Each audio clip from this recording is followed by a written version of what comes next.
বাংলাদেশের অবকাঠামো উন্নয়নে ঋণ সহযোগিতার আশ্বাস দিয়েছেন চীনের প্রেসিডেন্ট শি জিনপিং। প্রধানমন্ত্রী শেখ হাসিনা এবং চীনের প্রেসিডেন্ট শি জিনপিংয়ের মধ্যে বৈঠকে এই আশ্বাস দেন তিনি। এছাড়া দেশটির সাথে বাংলাদেশের 21টি সমঝোতা স্মারক এবং 7টি ঘোষণাপত্র সই হয়েছে। এর মধ্যে নবায়ন হয়েছে 3টি সমঝোতা স্মারকও। বুধবার বেজিংয়ের গ্রেট হল অব দ্য পিপলে প্রধানমন্ত্রী শেখ হাসিনা এবং চীনের প্রধানমন্ত্রী লি কিয়াংয়ের উপস্থিতিতে দুদেশের মধ্যে এই আনুষ্ঠানিকতাগুলো সম্পন্ন হয়। এ বিষয় নিয়ে আমরা কথা বলবো। আমাদের সাথে সরাসরি যুক্ত হচ্ছেন সাবেক পররাষ্ট্র সচিব এবং সাবেক রাষ্ট্রদূত জনাব শমশের মোবিন চৌধুরী বীর বিক্রম।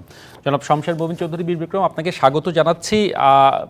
চীনের সাথে 21টি সমঝোতা স্মারক এবং 7টি ঘোষণাপত্র সই হয়েছে, কয়েকটি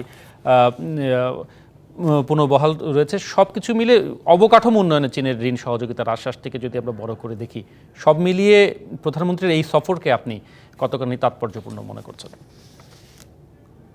ধন্যবাদ আপনাকে। নিঃসন্দেহে বাংলাদেশের মাননীয় প্রধানমন্ত্রী চীন সফরটি গুরুত্ব বহন করে।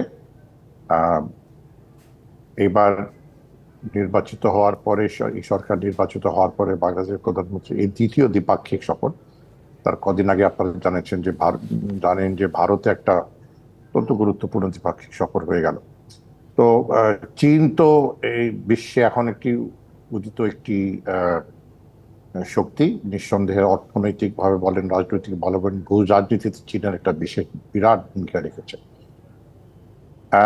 যে ঋণের কথা আপনারা উল্লেখ করলেন বা পররাষ্ট্রমন্ত্রী তার সংবাদ ব্রিফিং এ উল্লেখ করলেন, সেখানে বিস্তারিত আমরা কিছু এখনো পাইনি, মানে কোন কোন ক্ষেত্রে কি ক্ষেত্রে তারা এগুলো করবে।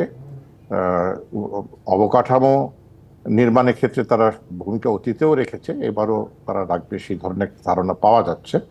এবং চীন বাংলাদেশে বড় বড় অবকাঠামো নির্মাণ করেছে তাদের ঋণের মাধ্যমে, অর্থায়নে। এছাড়া এর বাইরে অন্য কিছু হয়েছে কিনা আমরা এখনো বুঝতে পারছি, আমরা এখনো খবর পাচ্ছি না তেমন কিছু। আপনারা পেয়েছেন মানে জানি না। যেমন আপনার যাওয়ার আগে গণমাধ্যমে একটা কথা উঠেছিল যে তিস্তা প্রকল্প নিয়ে চীন কিছু বলতে পারে। তো এখন সেটা কিছু বলেছে কিনা আমি জানি না, যদিও ভারত সফরে সেটা মোটামুটি এটা চূড়ান্ত সিদ্ধান্ত হয়েছে যে ভারত সেখানে প্রকল্প করবে।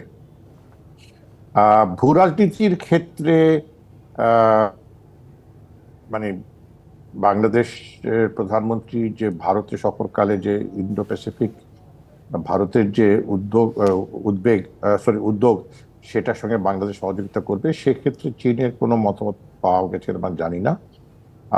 তবে এটা বলা অপেক্ষা রাখে না যে চীন সফরটি বাংলাদেশের জন্য গুরুত্বপূর্ণ, ভূ রাজনীতির ক্ষেত্রে গুরুত্বপূর্ণ। আরেকটি বিষয় হচ্ছে রোহিঙ্গা ইস্যুতে এক ধরনের সহায়তার আশ্বাসের কথা বলা হচ্ছে। সেটি যদি সম্ভব হয়, সেটি আসলে কতখানি আমাদের জন্য সুবিধাজনক অবস্থান তৈরি করবে? সত্যি কথা বলতে এই যে রোহিঙ্গা বিষয়ে এখন তো রোহিঙ্গা প্রত্যাবাসনের কথা বলা, সেই শব্দটা খুব একটা উচ্চারিত হয় না। বলা হয় রোহিঙ্গাদের বিষয়ে চীন একটা সহযোগী ভূমিকা পালন করবে, এটা ভারতের ক্ষেত্রে আমরা শুনেছি। তবে রোহিঙ্গার বিষয়টি বর্তমানে মিয়ানমারের ভিতরে যে আভ্যন্তরীণ যে সমস্যাটা রয়েছে, এটা আরো গুরুতর একটা রূপ ধারণ করছে, আরো বেশি ভয়ঙ্কর একটা রূপ ধারণ করছে।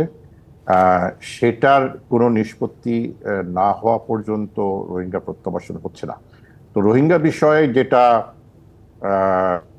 আমার যতটুকু জানা, আমি বিভিন্ন এই অঞ্চলে বিভিন্ন রাষ্ট্র মানে নির্ধারক বলেন, পর্যবেক্ষক বলেন, তাদের সঙ্গে কথাবার্তা বলে, থাইল্যান্ড, ভারত সকলের সাথে আমি কথাবার্তা বলে যা বুঝতে পেরেছি যে রোহিঙ্গার আভ্যন্তরীণ বিষয়টি, রাজনৈতিক বিষয়টি নিষ্পত্তি না হওয়া পর্যন্ত এই প্রত্যাবাসন হওয়ার কোনো সম্ভাবনা নেই।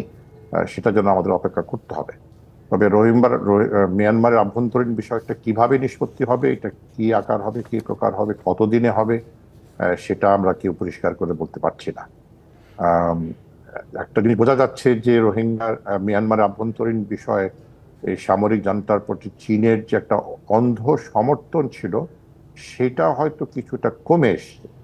কারণ অতি সম্প্রতি যে সাংহাই কোঅপারেটিভ ডায়ালগ যেটা হলো, এসসিও ডায়ালগ, সেখানে কিন্তু এই জান্তার যে প্রধান, অর্থাৎ চীনের মিয়ানমারের সেনা প্রধান, তিনি সেখানে যাননি, তার ডেপুটি, তার নিচে যাচ্ছেন, তিনি গেছেন। তো সেখানে চীনের সাথে মিয়ানমারের আভ্যন্তরীণ সম্পর্কটা এখন কি অবস্থায় আছে সেটা বলা মুশকিল। সেটা না হওয়া পর্যন্ত হ্যাঁ, চীন একটা ভূমিকা এখানে রাখার সম্ভাবনা আছে, তবে ভূমিকাটা কি হবে, কবে হবে, কি ধরনের হবে, এই বিষয়টা এখনো কিন্তু পরিষ্কার নয়। এটা অনেক কিছু হচ্ছে আমি জানি, আমি যেটা বুঝতে পেরেছি। তবে এই একটা ভূমিকা রাখার আশ্বাস চীন দিয়েছে, এটা ভারতও দিয়েছে, এর চাইতে বেশি কিছু না। আপনাকে অনেক ধন্যবাদ জনাব শামসের মুবিন চৌধুরী আমাদের সাথে যুক্ত হওয়ার জন্য। জি, আমাদের সাথে কথা বলছিলেন সাবেক পররাষ্ট্র সচিব এবং সাবেক রাষ্ট্রদূত শামসের মুবিন চৌধুরী।